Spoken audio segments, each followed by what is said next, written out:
Washington Senators Bob Corker, Republican of Tennessee, and Mark Warner, Democrat of Virginia, will participate on Wednesday in a Time-Stocks conversation with the New York Times, moderated by Jennifer Steinhauer, the Times's editor of live journalism. When and where? 6:30 p.m. Eastern at the Newsroom in Washington. How to watch? The conversation will be streamed live here and to the Times's YouTube page and Facebook page. How to participate? A portion of the conversation will be devoted to questions from the audience, including the audience here and on Facebook.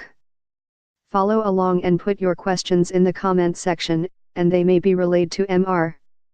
Corker and Mr. Warner. Until then, here is a primer on what's coming up and what's sure to be discussed. Bill writers crave it. Lawmakers still tout its virtues. Voters insist they want it. And yet, by consensus, true meet-in-the-middle bipartisanship is on the outs in Washington. Even in the Senate, the clubbiest body in the Capitol, where stories still circulate of agreements hashed out over handshakes and cocktails, the art of the deal might best be described as closed for business. The political calculus now favors holding firm to the party line. Take the Affordable Care Act, President Barack Obama's signature domestic achievement. When Mr. Obama signed it into law in 2010, drastically reshaping the nation's health care systems, the legislation on his desk had not received a single Republican vote. And this year, when Republicans who are back in control of the Washington power levers trained their attention on repealing the law, they failed in part because they could not win a single Democratic vote in either the House or the Senate. The same pattern appears to be holding among Republicans in both chambers, who are rapidly steering a substantial overhaul to the nation's tax system toward passage without a Democrat in sight. But there have been exceptions, notably, President Trump's agreement with Democrats this fall for a short-term spending deal.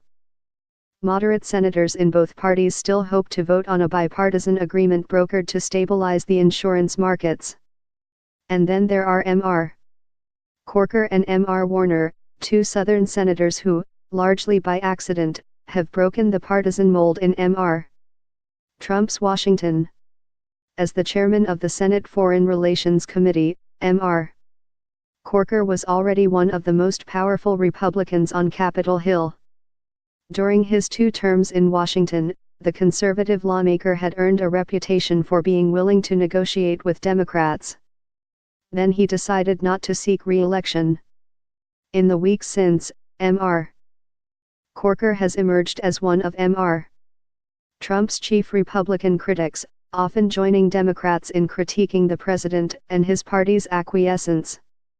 "I don't know why he lowers himself to such a low standard and debases our country," Mr. Corker said in one interview last month. In one tweet, the senator compared the White House to a daycare minding an unqualified president. He also has warned that Mr. Trump is isolating the United States from its allies around the world.